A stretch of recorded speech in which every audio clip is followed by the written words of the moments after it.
What's going on, everybody? It's Joel here, and right here in front of me is the brand new weightlifting house Barbell. Now, you might not have heard of the brand, or you might have heard of the brand depending on which circles you run in. If you're a weightlifter, you've probably heard of the brand. If you're a CrossFitter, you might not have heard of the brand before. It was actually started by a group of dudes that were just into weightlifting. Seb Ostrowitz is the owner of Weightlifting House. He runs a podcast. He writes about weightlifting.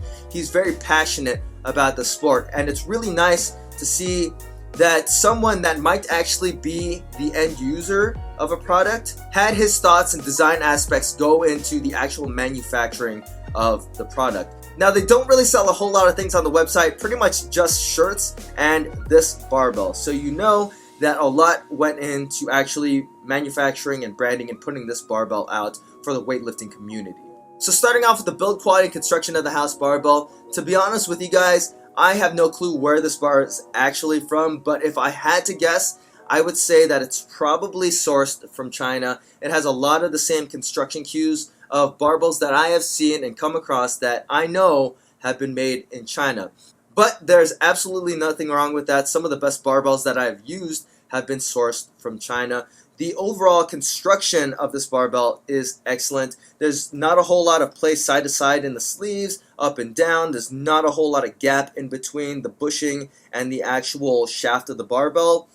The knurling is done very, very well. It's quite uniform throughout the whole barbell, and there are very precise start and stop points. And the knurling extends all the way to the sleeve shoulder, so if you have a wide grip, you don't have to worry about being off of the knurling. Since this bar is a proper weightlifting bar after all, there is a center knurling that is slightly less deep than the grip knurling.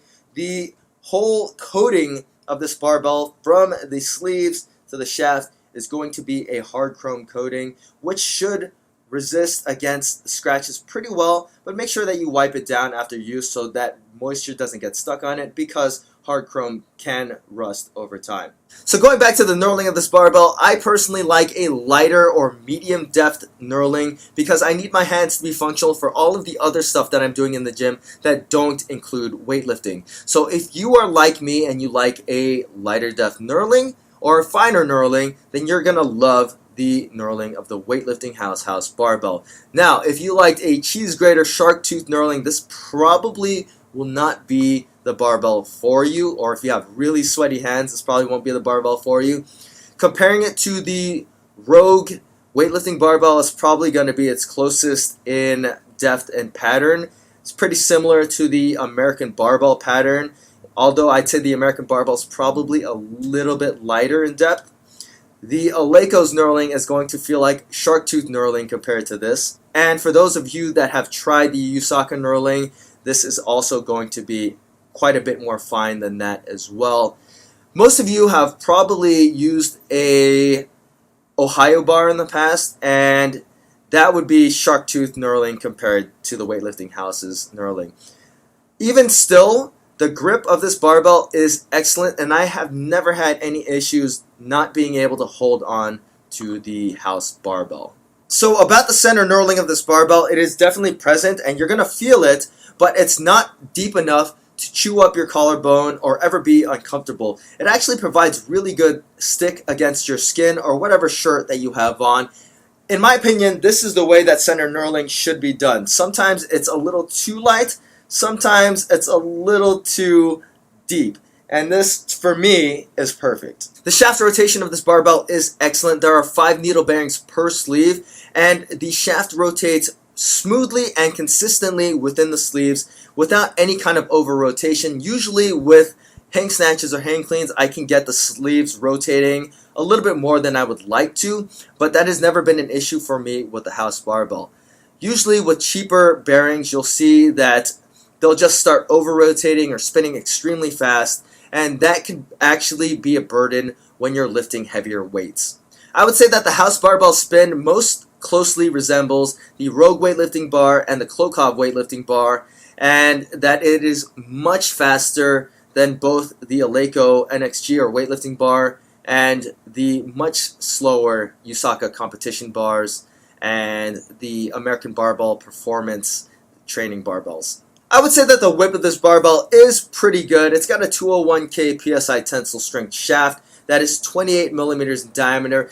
The whip is going to be similar to pretty much any other 28 millimeter diameter barbell, though I did find that it was a little less dynamic than like the Rogue weightlifting barbell, the Pyros bar, my Usaka competition bar, Eleiko bars, some of the higher end barbells.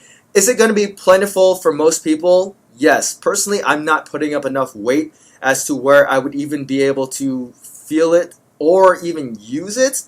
Novices are not even going to be putting up enough weight to use it or feel it either. The only people that it's really going to make a difference for are the advanced or elite weightlifters that are putting up a ton of weight, where there's going to be some pretty good oscillation and that they have the actual technique to use it. So I'd say the whip is good, but not amazing for my usage. So when talking about value of a barbell, it really just depends on what you are looking for in a barbell. This is a pure weightlifting barbell that is made by weightlifters for weightlifters.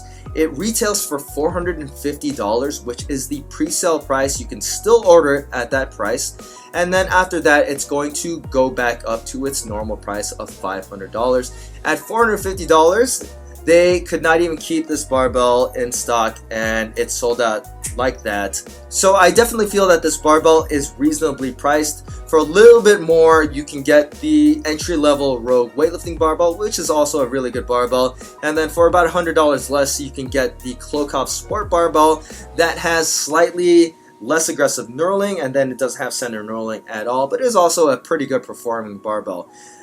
I think that this barbell, for the money, is one of the best buys that you can get because it does perform up to the standards of even barbells that cost like $800, $700.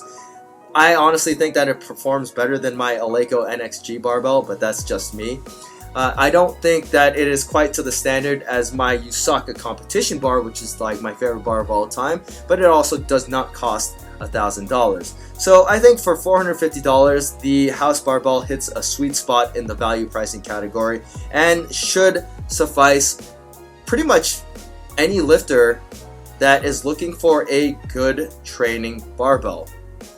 If you guys have any questions about the house barbell, feel free to leave them in the comment section. And as always, guys, please hit that like button, subscribe, and thanks for watching.